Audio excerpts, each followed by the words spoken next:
Here we go, chapter 3. Next time I heard him, he was calling, "Hey, John! Hey, John!" He was running up the street. I was busy peeling bark off a tree in the yard.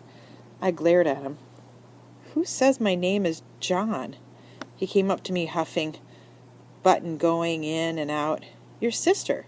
She said your nickname is Crash, but your real name's John Patrick Coogan." I didn't know whether to be mad at him. "What were you doing talking to her?"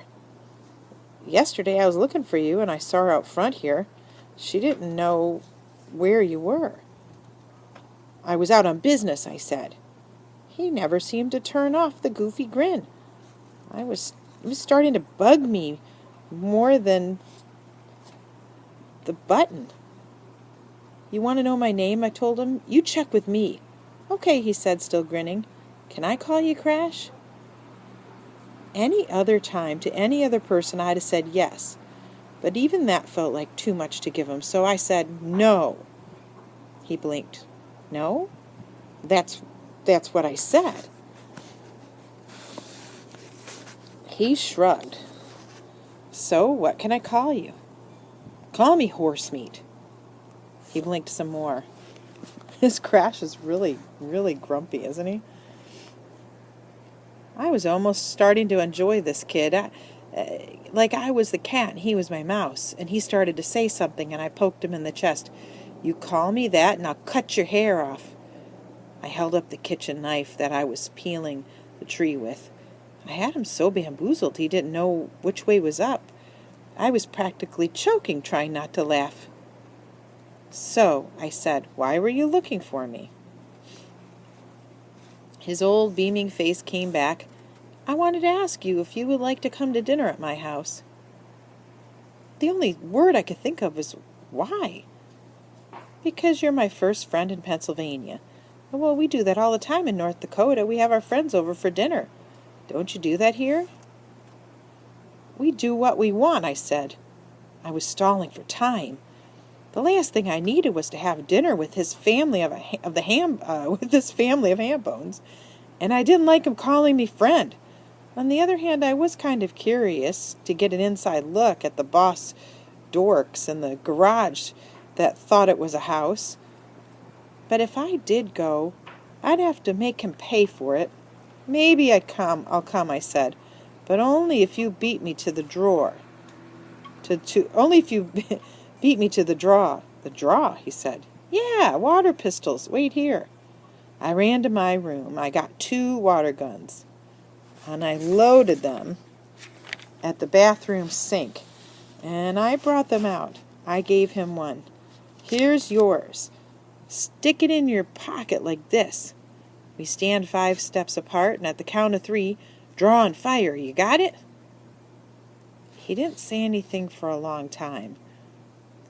The grin was gone. He just stared at the green plastic gun in his hand, and he wasn't even holding it right. He was biting his lip. Finally, he looked up at me, and he said, I can't." I gawked at him. "You can't?" He shook his head. "Why not?" He looked me dead in the eye. "I'm a Quaker." I'm just going to jump to chapter 4 here, but maybe you're wondering what I'm wondering, like, what's a Quaker? I think we're going to find out. Chapter 4. "A Quaker?" I screeched. "What's a Quaker?" The only Quaker I had ever heard of was Quaker Oats cereal. "It's somebody who doesn't believe in violence," he said. I told him, "Who says you have to believe in it? You just do it." "I don't fight in wars." I laughed. I waved my pistol in his face. "You hambone, this ain't a war, this is water guns." He held his out to me. I don't play with guns," he says. I didn't take it. Instead, I took a step back, aimed, pulled the trigger, and shot him right between the eyes. Bullseye! He didn't move. The gun hung limp in his hand. Water trickled down his nose and around his mouth. "Well, don't you have water guns in North Dakota?" I asked him. "Some people do," he said. "Not me." "Well, you're in Pennsylvania now, Chief." I aimed again and fired. He still didn't move. This was crazy. Who ever heard of a kid who didn't shoot back? Then all of a sudden I got it. Ha! I sneered. Now I know what you're doing. You're trying to trick me. I backed up a couple of steps. I went into a crouch. I swung my gun arm up, straight out, stiff, left hand clamping the right wrist like I saw on TV. Well, it ain't gonna work, sonny. Hasta la vista, ham bone. Bam, bam, bam. I fired 3 quick ones. He didn't move except to blink when the water hit his eyes. I couldn't believe anybody could be so dumb. Bam, bam, bam, bam, bam. I stepped to the side to get a better angle on the button. Bam, bam, bam. Tracer jets of water smacked the button, where he stood there just drenched and monkey-faced and droopy. I was laughing so hard I thought I'd bust a gut. Oh my gosh, he's not a nice kid. Oh, so sad. Where am I at? I thought I'd bust a gut. I aimed again. Bam! The gun spluttered. Out of ammo, I laughed harder. I could hardly stand. He held out his gun, his loaded weapon, held it out to me. I stopped laughing. I stared at him and at his gun, and I swiped it from his hand. That ain't the way it goes, I yelled into his dripping face.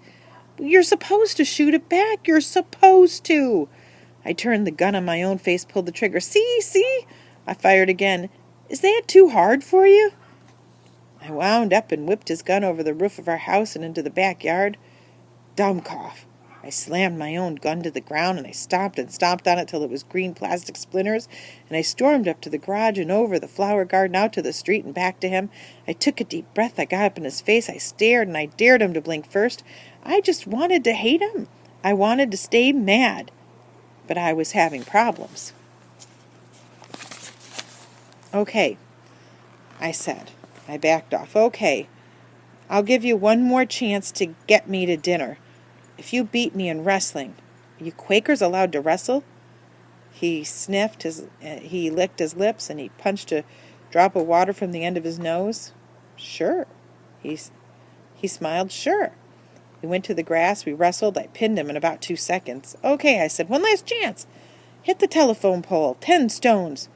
I hit the pole with 6 stones. He never even came close. We long jumped. We stood on our heads. We spit for distance. He was hopeless. Aren't you good at anything? He didn't think long. I'm a good runner. Okay, I grinned to myself. Okay, I said. One really, really last chance. A race. I pointed. Up to the mailbox and back to... I ran my sneaker toe along the edge of the driveway. Here. We crouched, toes on the crack, and I called, ready, set, go. I'm going to stop there for a second. Why on earth is Crash wanting to go to dinner so bad? I can't help but wonder. What is it about this kid, about this Penn Webb? So they're about to race. He says, ready, set, go. I was 6 years old and never lost a race in my life. That's why I was so surprised when I reached out to push off the cool blue metal off the mailbox to see his hand there too. On the way back, I kicked in the afterburner, zipped across the finish line. His footsteps were loud behind me. We stood there bent over, catching our breaths, and I heard him say, darn, and he stamped his foot. Well, it was the first time I ever saw Penn Webb mad. Don't take it so hard, I told him. Nobody beats me. That's not it, he said. He had that glum monkey face again. What is it? He sniffed. Now you're not coming. He headed off down the street. I let him get 5 or 6 houses away before I called, Yo, Webb! He turned, sagging. I changed my mind. I'll come. It took a minute to sink in. Then he jumped like a jack-in-the-box and he yelled, Yahoo! And he ran on home. That night, even after I closed my eyes, I kept seeing our hands hit that mailbox together. That's the end of chapter 4. So, Penn Webb started out feeling pretty excited he came looking for Crash, and in the middle of it, got soaking wet because of Crash's water gun. And Penweb said he's a Quaker, and Quakers just don't do violence, so he just can't play with guns. Crash started out feeling irritated, but in the end decided to go to dinner at Penweb's house. And he said after that race that he couldn't stop thinking about how both their hands had reached that mailbox at the same time during the race. Anyway, interesting story. Hope you enjoyed it. We'll be reading chapter 5 and 6 next.